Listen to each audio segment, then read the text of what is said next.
Welcome to episode 18 of Echoes from the Arena. This episode is entitled Gridiron Gold, the NFL merchandising boom of the 1990s.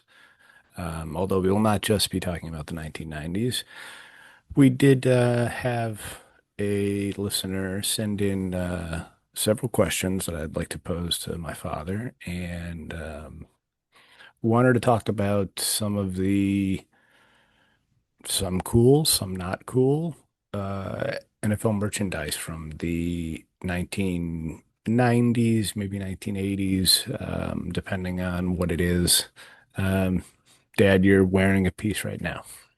Yes, this is a jacket made by a company called Mirage, and they did some old timer jackets where they chose specific teams. On the back of this jacket is a year.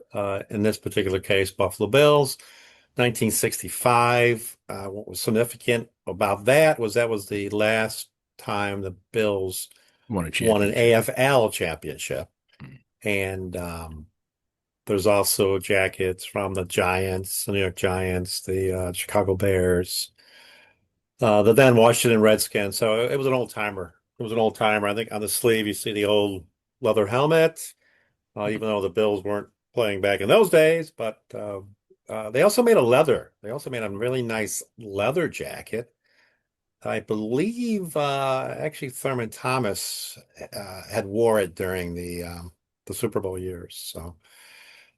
Just one of the many specialty items that we sold in our store, which was called the Bill's Locker Room, and it was in existence from '86 to '96. And we were lucky to have that 4-year run of Super Bowls. Hmm. And I know you remember the store since you I do. used to work the cash register Did. as a youngin'. We had I a lot of did. fun. Yeah. Um, I'm going to dig into some of these questions here Okay. because I think some of them are interesting and I don't know the answers to some of them, and we may have to look up a little bit here. Okay. Okay. Um, Let me go down to, well, I'll start with the first one because I don't Okay. know the answer to this. Maybe you do. When Okay. did fans start wearing team apparel to games? Okay, that's a good question, and I can give you some a little bit of historical background.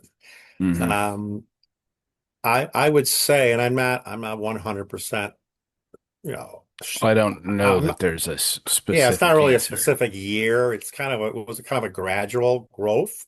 Hmm. I would say around the time our store opened, maybe a few years prior, maybe the early '80s is when people started to wear, like jackets, sweatshirts, t-shirts and what have you with the NFL brand, the team logos on those garments. Hmm. You had a few jerseys. Some were probably more or less homemade, not necessarily by the person wearing it, but by an embroiderer in that city. Hmm. And then I guess what would be the telling time frame would be when exactly did the NFL uh, start NFL Properties, which was the division of the NFL which controlled the trademark. Something we need to know is that the trademark, let's use, for example, our team that we follow, the Buffalo Bills. The Buffalo Bills do not own that trademark. That trademark is owned by the NFL. So the NFL owns all the trademarks of all the teams. But I think to answer your question, I would say the early '80s, and Okay. because I think if you saw a wide shot of a crowd in a stadium in the late '70s, yeah, as I say, you might see a little bit of branded merchandise, but most people will be in their normal streetwear. But once you got into the mid '80s, when our store opened up, it was pretty much most fans had something with the logo on it. And I think we were just then beginning to wear the jerseys. And now, you go to a game and the majority of people have jerseys on. So Right. it's definitely has boomed. So that answers that. Yeah. That would answer your question. I I looked it up on the internet while you were talking, Okay. and doesn't seem too far off from What we what said. you suggested. So 1970, the 1970, where is it? I'm sorry. The 19, the NFL subsidiary or the NFL properties was created in 1963, by the way. Okay, so that what goes way back. Okay, so it goes back to actually the before the leagues merged. AFL, Uh, NFL. Believe it or not, the first official club replica shirt was sold in the United Kingdom, actually. Wow. Wow. So they're talking about European football there. I would say probably the NFL might have gotten the idea because the masters of licensing is Disney, and I would probably guess that the NFL probably realized, okay, Disney has their logo on everything, and they're making a fortune, so I think we can probably do the same thing. Hmm. Now, of the major leagues, the various leagues, I'm not sure what sport maybe was the first in the US to have branded merchandise. But I think the NFL was up there. I would say, like if you're saying 63, they founded the NFL properties, Yeah. that must be something. So about 63, they were probably beginning to think that this was going to be something that they can make a lot of money on. And then 74, a UK company named Admiral began producing and selling the first official manufactured England football shirt. 75, some of the earliest photos of fans wearing replica jerseys began to appear, such as the Islanders fan in a blue team jersey in 1975. Okay. Okay. I do know when I went off to college in 71, I brought with me a Rick Martin replica jersey. So they Mm, were selling Sabres jerseys and other NHL jerseys. There was a guy in the dorm that had a Bruins jersey. So mm. hockey jerseys were out and about, and people were beginning to buy them. But It doesn't seem like the other jerseys were as available right, right. right away. Mm, And then in the 80s, the trend of wearing sports apparel to games is believed to have gained significant momentum. Boom in fashion and sports apparel, as well as streetwear, and the availability of a wider variety of items made jerseys and other apparel more accessible to fans, and that's not until the 90s. So, I mean, it sounds like yeah, yeah. kind of it hit that era on the head. But I was Um, thinking of that. Like, okay, so I go back to the so I started going to Bills games in 62 with your grandfather. mhm. And even now in 62, um, 63, 64, in that time frame, many people were still going to games wearing shirt and ties. I was going to say, Uh, I was going to so see if I you can know, find a photo of somebody wearing a jersey surrounded by somebody wearing suit and tie. yeah, yeah, no, it was very prevalent. Probably more so in baseball because back in the 30s and 40s, a lot of baseball games were still day games. So Hmm. people most likely were coming from work, Why is this just shirt and boxing? tie, you go to the ball game. But it's funny if you would take a picture of, any NFL game in like 1960 and look at a section of the crowd and Hmm. then take that to 2025 and put up a section of the crowd, you will definitely see, the growth of branded merchandise. Right. Um, can can we sort out some of the 80s and 90s brands and what their angles were? Like what was Starter compared to Apex compared to Mirage? Well, you're wearing a Sure. Mirage now. Yeah, so this is Mirage. Mirage did basically special edition type. jackets. I believe, though I didn't carry it, I do think they also had a line of hoodies. Hoodies aren't or weren't really big in those days. Not Nah, like they are now. nah, But no. I think they made a line of sweatshirts and hoodies. I'm not sure they did t-shirts. We only put in the jackets, and because they were a higher priced item, Yeah. higher price points. So starter. So let's start with okay. So starter um, basically supplied all of the outerwear. Now, in outerwear, I'm meaning those satin, the classic satin jacket. Hmm. Um, they also did You're talking about the was not a pullover. pullover. It was more like a button. It was more like snaps Oh, down the front, like a oh, I know baseball the one you're jacket. talking about Yeah, with the it was the sheen. yes, it was the classic satin jacket. They were worn on the sidelines. In our store, we specialize in authentics. So these jackets were worn on the sidelines. They were also sold over the counter to anybody that wants them. I believe back in the day they were about $60, if I remember correctly. That's a while back, but um, you could get them.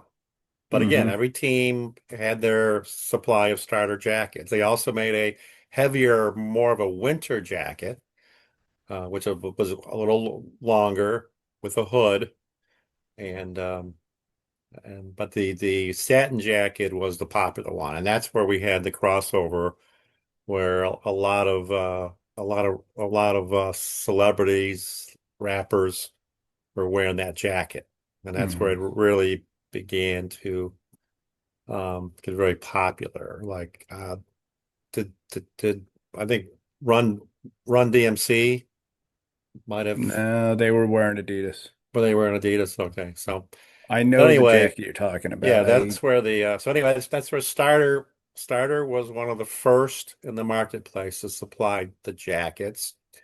They also expanded their line eventually, getting into it. They made a really nice heavyweight hoodie. They made t-shirts. I'm not sure about a jersey. They might have made a replica type jersey, but I don't believe they ever Starter? wore or they never made an authentic jersey. Starter? Yeah, yeah. Wasn't Starter, weren't they making NFL jerseys at some point? I think it was just replica. I don't think they were never the official supplier of a team. I think they're back when we opened in the mid 80's, we had Champion. The Bills were one of the teams that were champion. We had who else was in the marketplace? Other than Champion, I'm drawing a blank Russell. because I know Russell was making jerseys. Yes. Um, the Nike was later. There was a team that was around. There was a not a team. There was a company that was around for a very short time, but they had a splash called Apex One. Hmm. Apex One, I believe, that started supplying the Bills either late. No, it would have been in the 90's. It would have been in the 90's because the jersey that I have over here, the Leonard Smith game worn, Hmm. was a champion, and that was from the early 90's. So it was. I think it was maybe Super Bowl. I know Apex was making product by 91 because we carried some of the Super Bowl 25 merchandise, not team specific, and it was Apex. So they were Yeah. just getting into the marketplace. They had just received a license from the NFL. So they made jerseys, but only for specific teams. So in those days, I guess teams could basically Could try to have their supply. own. Yeah. Yes. Hmm. Yeah, because I So think the Cowboys or maybe the Raiders wore Nike for at some point. yeah, yeah. Uh, And I think Reebok was in there for a while. mhm. They supplied a few teams. I do have some pictures that I'll post on the Facebook page for with our show notes. Okay. as far as some of those are concerned. That satin jacket, I think I have a picture of And that was the somewhere iconic in here. jacket. I know our coach, Marv Levy, wore it. My Yeah. Ditka wore a starter jacket from time to time. We also had a very popular company called Cliff Angle, which was out of New Jersey. They were Mm. a knitting company, and they made a really nice sweater. Very durable, waterproof. Well, not water. I shouldn't say waterproof. Looks like a ski Water sweater. water resistance, very much like a ski sweater. Yes. Um, Pretty warm. I still have mine here, and those sweaters go back again like 34 years.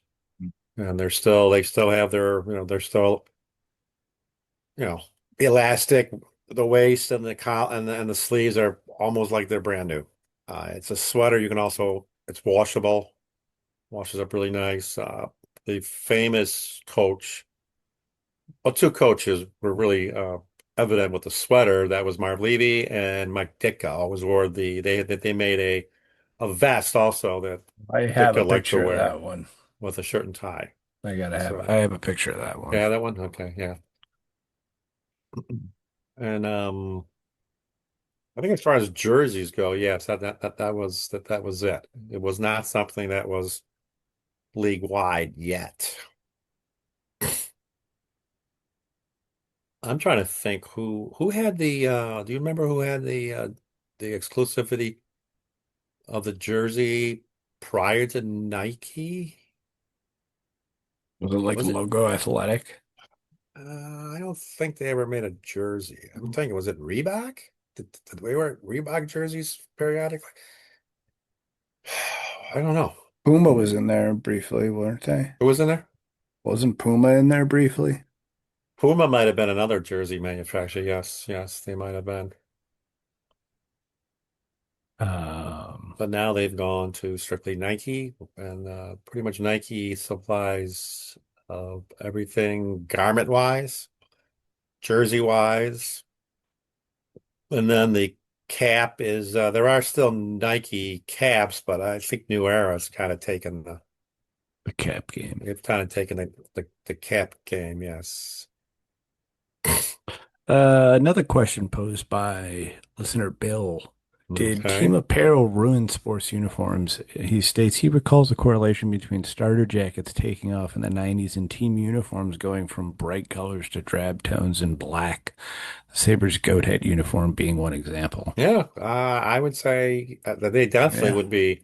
I don't know if we can use the word ruin, but they definitely they changed. changed the thinking of what a uniform should look like.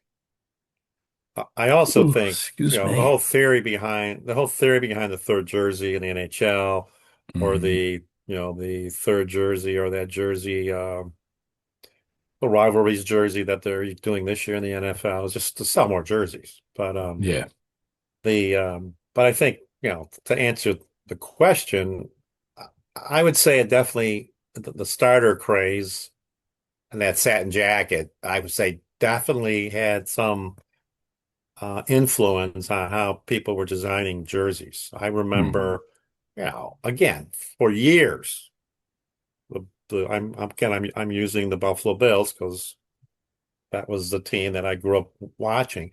For years, the Bills wore white game pants, Hmm. the royal blue jersey at home for the most part, and then the road uniform was all white with the white helmet, and the standing buffalo.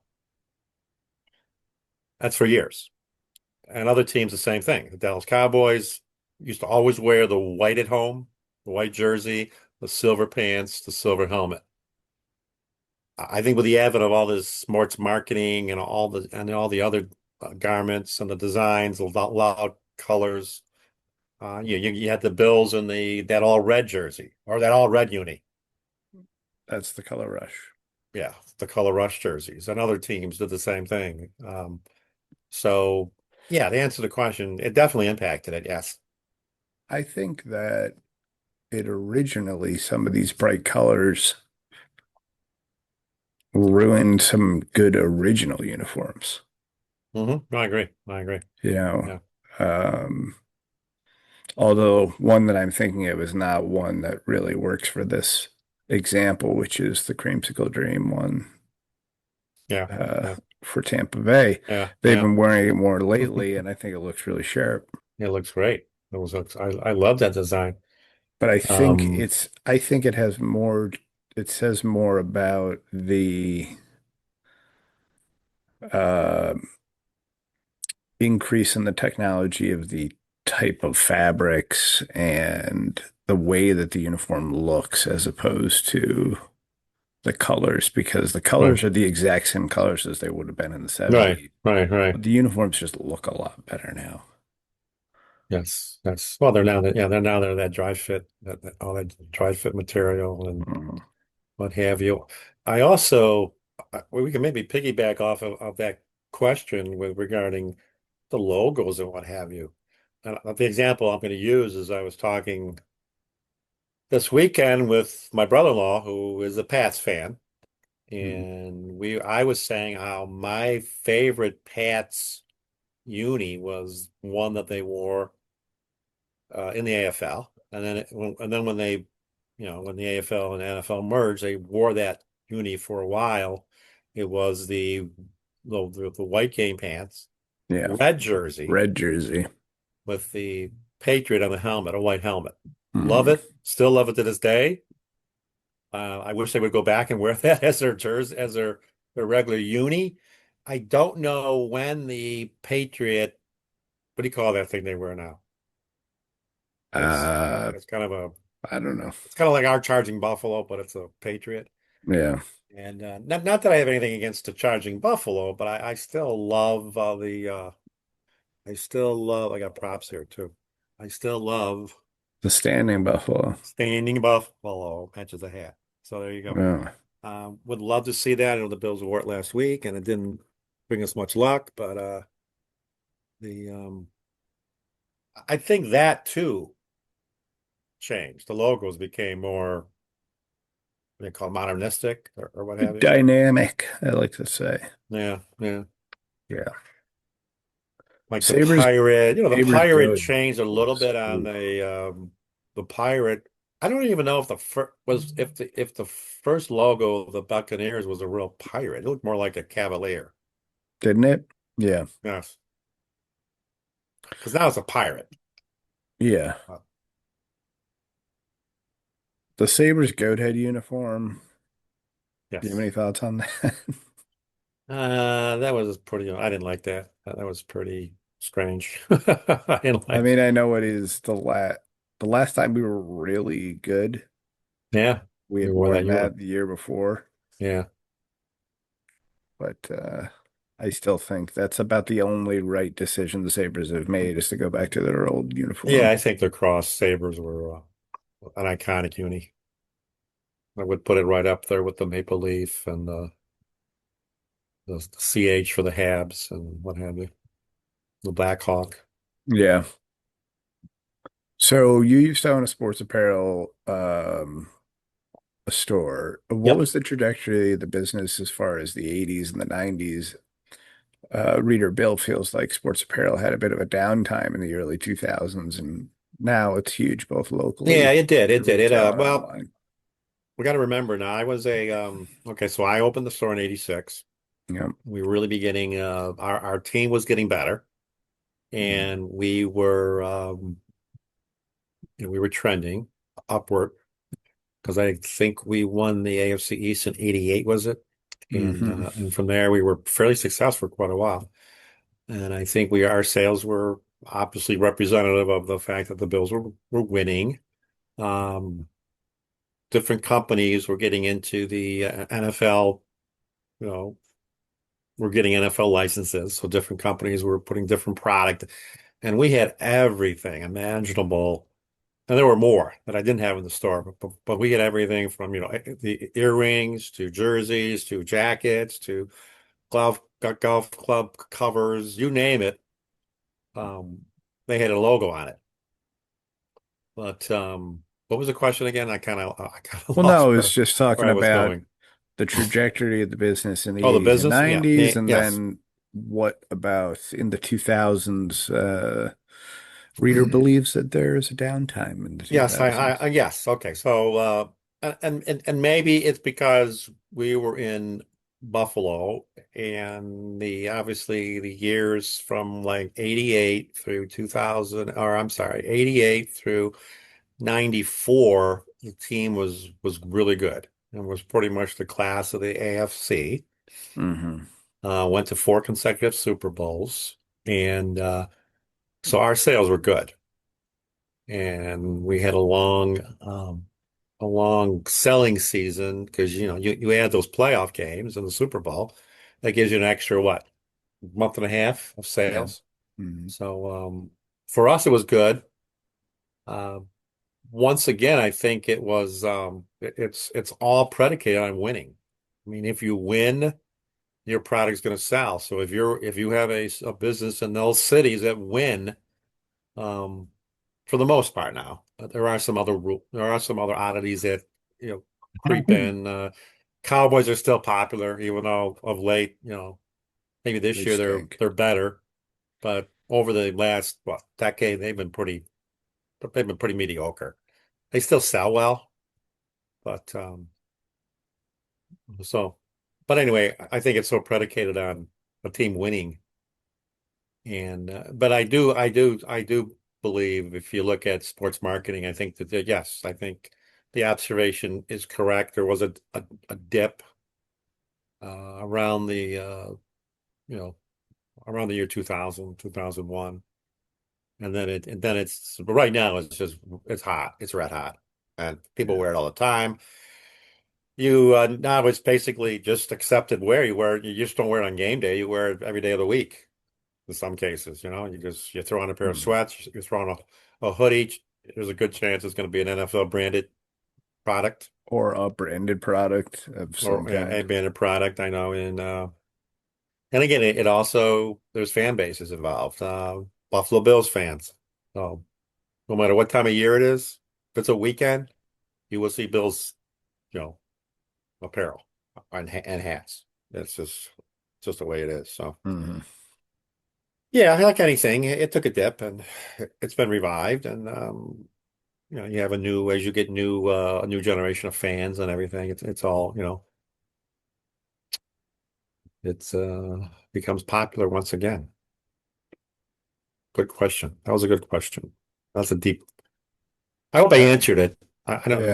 there are a lot of factors, but it's not just one or two factors. Uh, Bill talked about Starter, Apex, Mirage. You talked about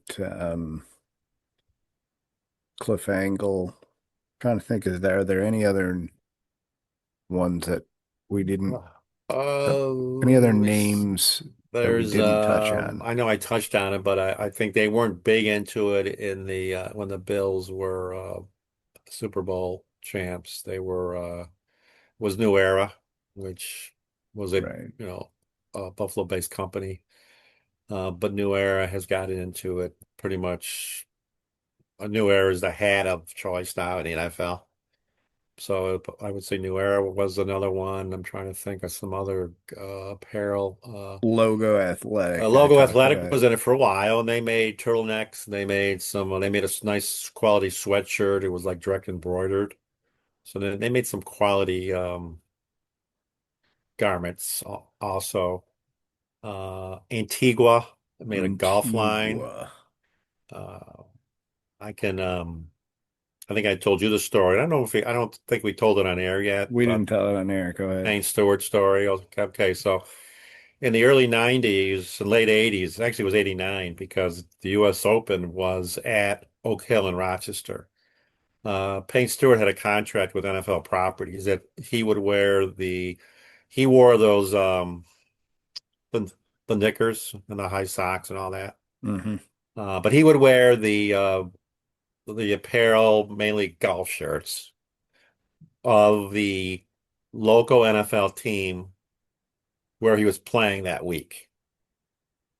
So if he was playing at Augusta, he would wear Falcon stuff. When he got to when June rolled around and he got to Oak Hill in Rochester, the home team being um, the Bills. The first round he did not wear. I forget what team he wore, but he not did He not wore wear the Bills. Browns. Or did he wear the Browns?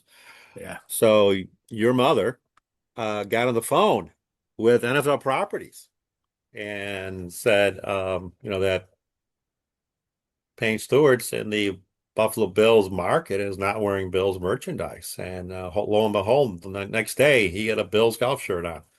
So that's how That's important funny. it was. Another story, which I think I told you, we talked about Apex One, which was a company based in Jersey, Hmm. although all their merchandise was made in Asia, but they had a lot of hats, and we sold them in the store. And Jim Kelly, our quarterback at the time, loved hats, and he got to know, I believe it was the son of one of the owners of Apex, who gave him a whole bunch of hats, many of which had not been approved yet by NFL properties. What the suppliers or what if an NFL properties or whatever does, they tell the teams or kind of direct the team on what that team needs to be wearing on the sideline. Like for this particular month, it's the cancer related merchandise. The crucial catch. Crucial catch, yeah. So that's what they're wearing. And there's certain things they can wear and certain things they don't want you to wear. Because again, they're using it as a marketing tool. Mm. So Jim Kelly had a bad habit of having a hat on the sideline that he wore after he came off the field, took his helmet off. The equipment guy gave him a hat to put on, one that he chose. Unfortunately, in a few cases, the hat has not been approved yet by NFL property, so we could not get the hat. And being one of the official suppliers of the Bills in those days, it was embarrassing when you would get a call first thing Monday morning saying, Yeah. that hat that Kelly wore yesterday, do you have it? And I would have to go into, well, we do have Apex, so we don't have that particular hat. And we would get some weird responses, but that's the reasoning. So Hmm. I think someone got to Jim and told him eventually that, hey, you got to wear the hat that Is the available. the equipment manager gives you, because that's going to be the hat that the retailers have. So there you go. So yeah, it's very noticeable. People know it. People want it, and they don't want to hear you can't get it. It's a hot market. So, but I'm trying to think of some other companies, and I can't think of any other companies. I think the ones we mentioned were the major suppliers of NFL merchandise. I've forgotten about Antigua. Yeah, they made nice golf shirts. They Golf made a stuff. golf Yeah. short. They made a golf pant. They made us nice golf sweaters.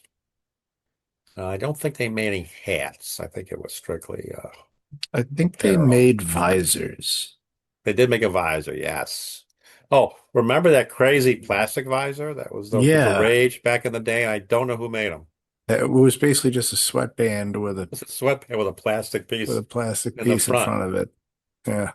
And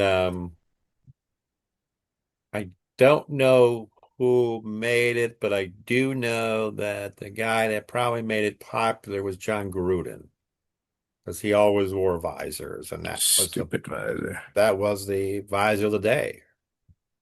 So there you go. So yes.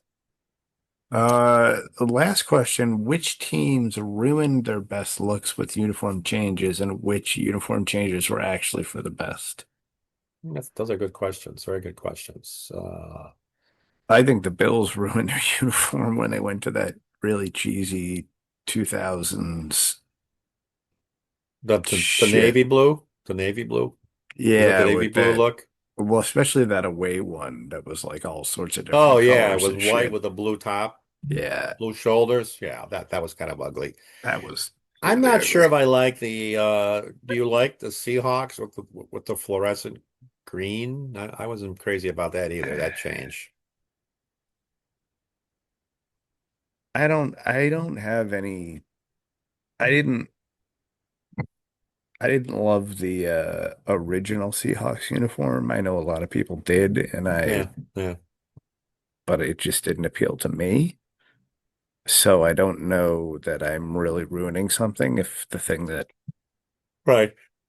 it was changing was something I wasn't wild about to begin with. What was the other half of the question? Which ones would be Well, or benefited which the team? uniform changes actually were for the best. Oh, for the best. Uniform changes for the best. Those are good questions. Um, I well, okay. I'll tell you one I don't I like. got one I said it too, earlier. but go ahead. I don't like the current New England uni.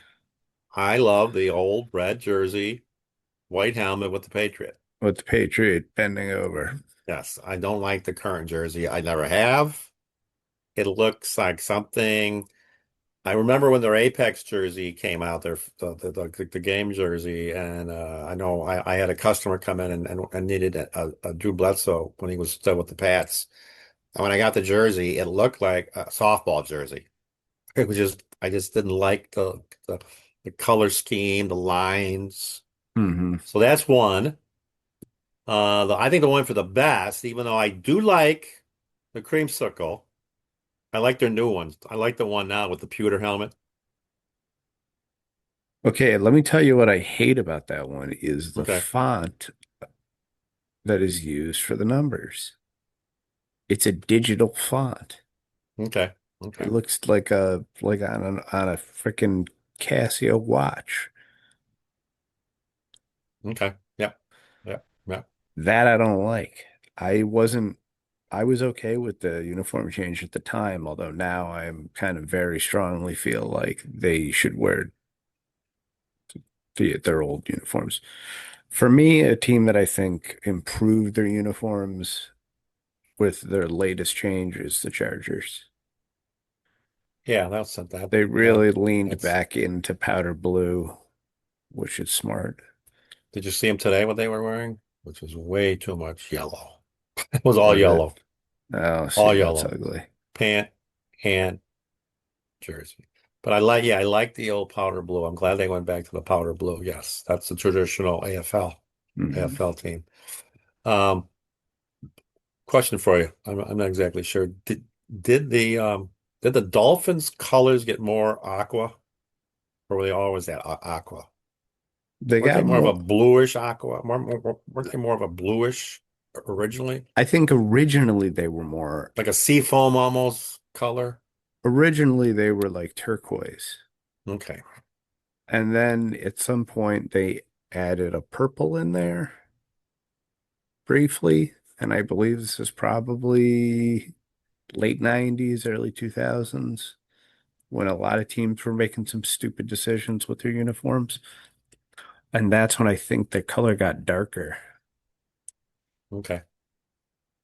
Well, here's a funny story regarding jerseys and unis. So again, as a kid, the Bills were the AFL, were our home team. Okay, they were our team. That was AFL.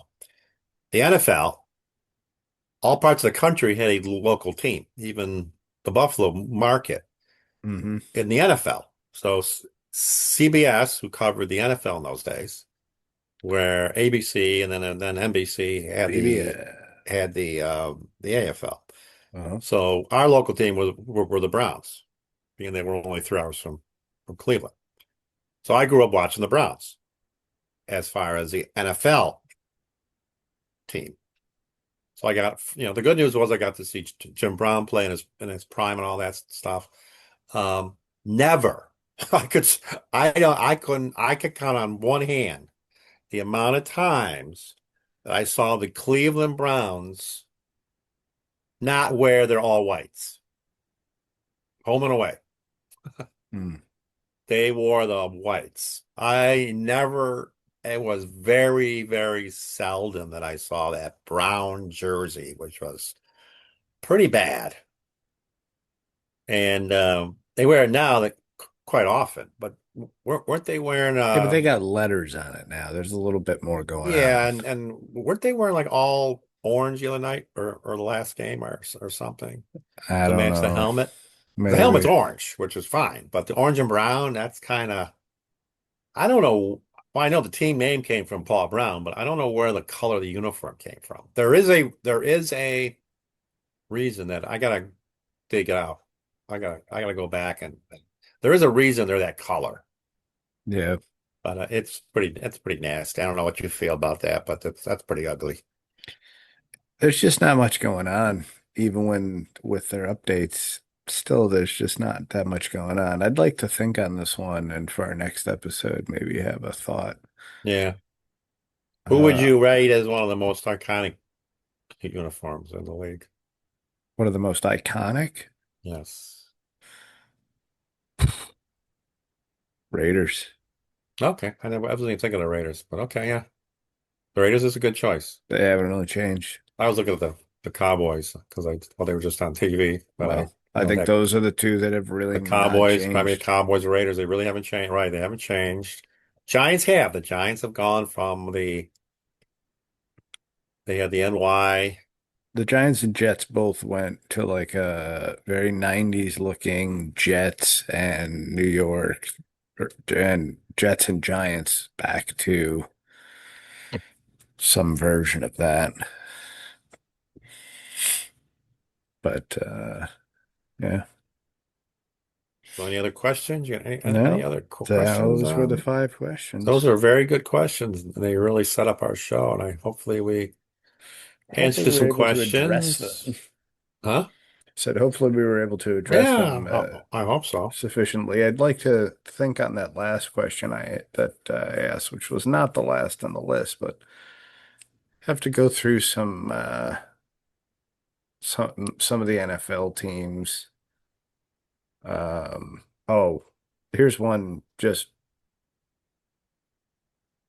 I don't need to even think about it, but the not an NFL team, but the Arizona Diamondbacks, All right. much improved uniform going to the away from that turquoise, aqua, purple, more So towards a what do they wear now? I haven't it's like believe a it or not, I don't think I've seen them. maroon pewter Oh, okay. metally look with some slight turquoise accents. Oh, neat. So, but Unis yeah, are yeah, unis are very interesting in all throughout all of the leagues. I know the team, I believe where I was reading, the team that has changed their uniform the most over the years. And I think there were a lot. I couldn't tell you the exact number, but there was a lot of changes over the years. The Chicago White Sox.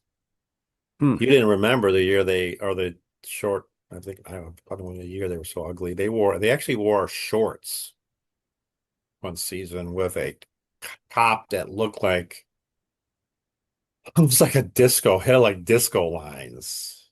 the fuck, Um, I'll have to give you a picture. I have to find a picture of it and send it to you. You get a kick out man. of it. And then the Pirates had that. Remember that hat they wore, like they almost like a Uh-huh. stovetop hat, Yeah. which is hard. It was supposed to harken back to the past.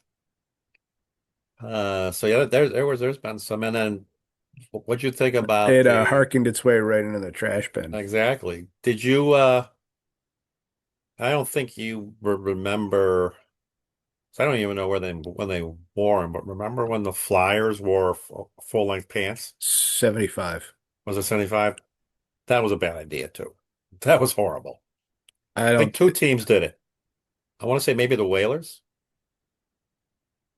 I know the Flyers for sure, the but I Flyers are don't. the only team I know did it. Okay, And I don't know, okay. it didn't even last the whole season, I don't No, think. that was just that was bad. That was really bad.